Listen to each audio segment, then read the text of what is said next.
Welcome back. आप देख रहे हैं होशना टीवी चैनल और मैं आपका होस्ट पास्टर ज़ीशान प्रोग्राम शिफायत में आपको खुशामदीद कहता हूं। तो नाजरीन, हमारी गुफ्तगू का सिलसिला यहाँ से मुनक़ता हुआ था कि मैं बताना चाह रहा था कि तबीता जो थी, जब उसके लिए इंटरसेशन की गई तो उस तमाम तर शफायती प्रोसेस में उसकी ज़िंदगी में खुदा ने अपनी कुदरत को इस तरह जारी किया कि उसकी रूह वापस उसके बदन में लौट आई। तो आज हम थोड़ा सा इस विर्द की रोशनी में कुछ चीज़ों को समझने की कोशिश करेंगे। तो भाई करण, मैं बात करना चाहता हूँ कि जब हम कलाम मुकद्दस को पुराने अहदनामे से पढ़ना शुरू करते हैं तो वहां पर उम्र का जिक्र है। जी। उम्र और जिंदगी में फर्क है। उम्र उस अरसे को कहते हैं जो जिंदगी बदन में गुजार रही होती है, और जिंदगी उस रूह को कहते हैं जो खुदा ने इंसान के नथनों में फूंक दी। तो यहां पर जब तबीता की वफात का जिक्र हम पढ़ते हैं तो बेसिकली उसकी जिंदगी खत्म नहीं थी हुई, उसकी उम्र खत्म हो गई थी। यानी कि वो अरसा जो जमीनी जिंदगी का था वो खत्म हो गया था।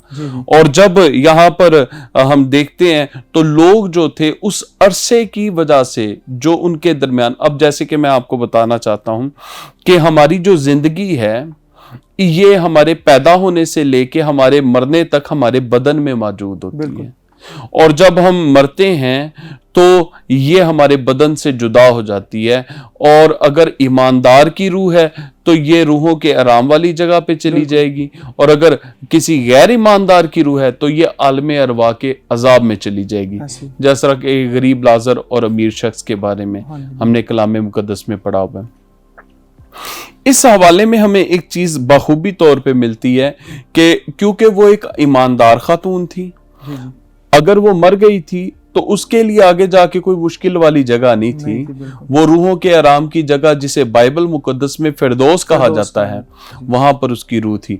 पर क्योंकि कलाम मुकद्दस में यहां पर ईमानदार जो थे उसकी कमी को महसूस कर रहे थे, तो उनकी वजह से खुदा ने इसकी रूह को वापस भेज दिया ताकि ये खातून जो है दोबारा जिंदा हालत में बदनी जिंदगी में उनके साथ रफाकत कर सके। तो अजीजों, कभी कभार ऐसा भी होता है कि हमारी जिंदगी में कुछ लोगों की हम पर्सनल शफायत करते हैं, वो हमारे साथ मुत्तफिक हों या ना हो, पर हमारी इंटेंशन ये होती है कि उनका हमारी ज़िंदगी में होना और हमारे वसीला से उनकी किसी बेहतरी का होना बड़ा ज़रूरी है।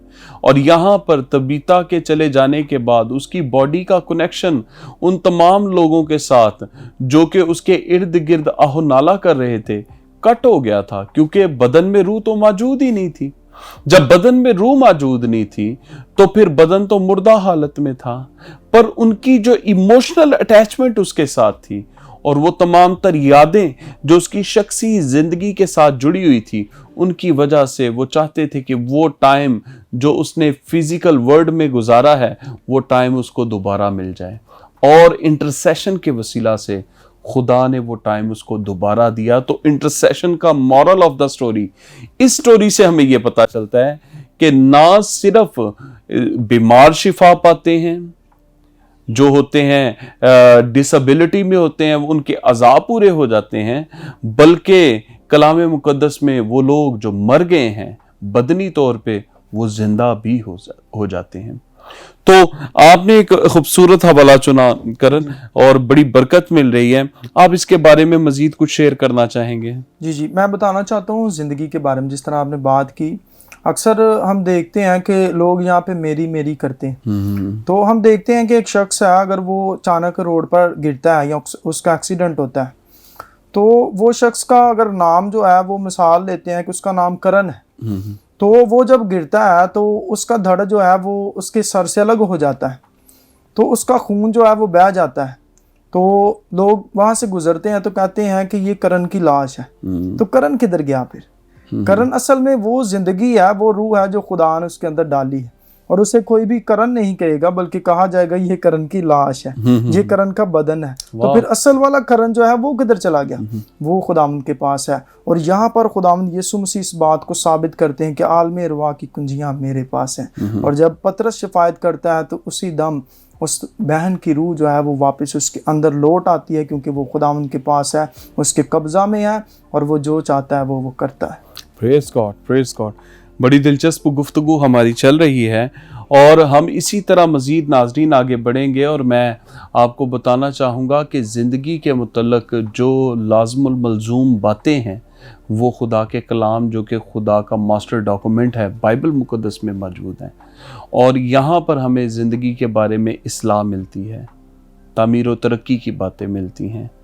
तो करण भाई, जैसा कि यहाँ पर हम पतरस की ये स्टोरी पढ़ते हैं कि पतरस की दुआ के वसीला से ये मुमकिन हो पाया, तो क्या आज भी मुमकिन है कि आज अगर कोई खादम जो है वो किसी के लिए इंटरसेशन करे तो ऐसे मोजज़ात रूनुमा हो सकते हैं? जी बिल्कुल, ऐसे मोजज़े रूनुमा हो नहीं सकते बल्कि हो रहे हैं।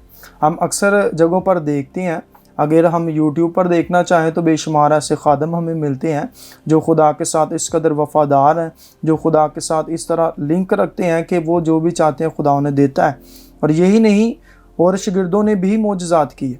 और जब हमें पता चलता है कि जो मुक़द्दस पौलुस रसूल हैं, जब वो एक जगह पर कलाम सुना रहे थे तो वहाँ पर वो ऊपर से एक लड़का गिरता है और वो जब उसे जाकर चेक करते हैं तो वो कहते हैं इसमें दम नहीं। तो तब खुदा का बंदा उसको साथ अपने सीने के लगाता है और शफायत करता है और वो कहता है कि इसमें दम अभी बाकी है। तो क्या वो पहले मर नहीं चुका था? क्या खुदा के लोग जब खुदा से मांगते हैं तो खुदा नहीं देता?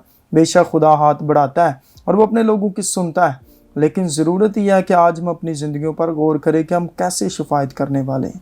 क्या हम खुदा के साथ वफ़ादार हैं? क्या हम लोगों का दर्द अपने अंदर रखते हैं? क्या हम लोगों की तड़प को अपने अंदर महसूस करते हैं? क्या जब हम लोगों के दुख को देखते हैं तो क्या हमारा दिल रोता है? या हम सिर्फ़ उनको देखकर जो है आर्जी दुख का इजहार करते हैं और फिर चले जाते हैं? क्योंकि असल शफायत करने वाला वो है जो दर्द रखता है। और हमें नहमिया का पता चलता है, जब उसे अपनी कौम के बारे में पता चलता है तो वो रोता रहता है। कई दिन वो खुदा उनके ज़रिए में बैठा रहता है, रोता है, दुआ करता है, रोज़ा रखता है। किसके लिए? अपनी कौम के लिए, अपने उन भाइयों के लिए, बहनों के लिए।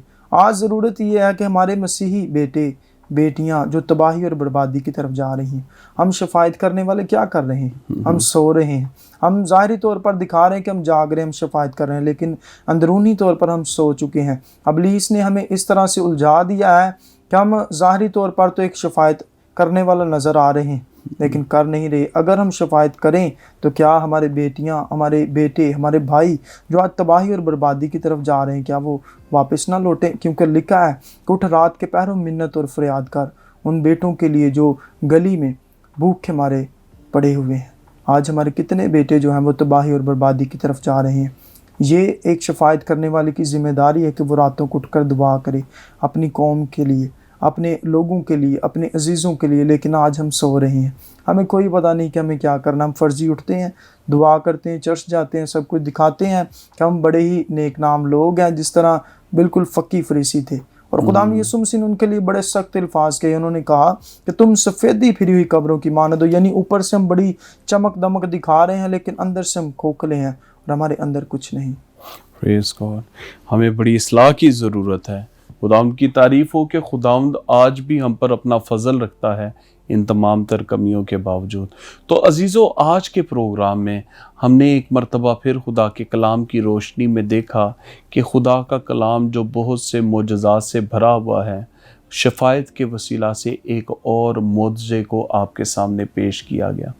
तो मकसद यही है कि आप मोजज़े से पहले शफायत करना सीख लें, क्योंकि शफायत हमारी ज़िम्मेदारी है और मोज़ा खुदा करता है। कभी कभार हम चाह रहे होते हैं कि खुदा मोज़ा करे, पर उससे पहले खुदा चाह रहा होता है कि हम शफायत करें। और कलाम मुक़द्दस में यीशु मसीह ने कहा, मांगो तो दिया जाएगा। तो पहले मांगना है, फिर मिलना है। तो कभी कभार उसके देने में कमी नहीं होती, हमारे मांगने में कमी होती है। तो करण भाई, बड़ा अच्छा लगा आपसे मिलके, और मैं चाहूँगा कि आप तमाम तर नाजरीन के लिए जो होशना टीवी चैनल देख रहे हैं और बिलखुसूस हमारी टीम के लिए और हमारी फैमिलियों के लिए दुआ में रहनुमाई करें। ज़रूर, हम अपने सर को झुकाएंगे, आंखों को बंद करेंगे और खुदावंद की हुज़ूरी में दुआ मांगेंगे। आसमानी बाप, तेरी हुज़ूरी में आते तेरी शुक्रगुजारी करते खुदावंद इस गुफ्तगू के लिए। बेशक तो हमारे साथ था और खुदावंद हम चाहते हैं कि खुदावंद जब खुदावंद लोग इसको वाच कर रहे हैं तो खुदावंद इस गुफ्तगू के ज़रिया से वो برکت، بحالی، ترقی، سرفرازی پائیں۔ اور خدا میں تیری منت کرتا ہوں کہ خداوند بالخصوص تو میرے ہم خدمت بھائیوں کو جگا تاکہ وہ شفاعت کرنا سیکھیں اپنے لوگوں کے لیے، اپنی قوم کے لیے، تاکہ خداوند وہ میرے بھائی بہنیں جو خداوند تباہی اور بربادی کی طرف جا رہی ہیں، ہم ان کے لیے مل کر شفاعت کر سکیں، انہیں بچا سکیں، اس ابدی موت سے نکال کر زندگی میں لا سکیں جو خداوند ابلیس کی طرف سے موت ہے، اس سے ہم انہیں چھڑا سکیں اور تیرے پاس لا سکیں تاکہ تو ہمیشہ کی زندگی انہیں بخش سکے۔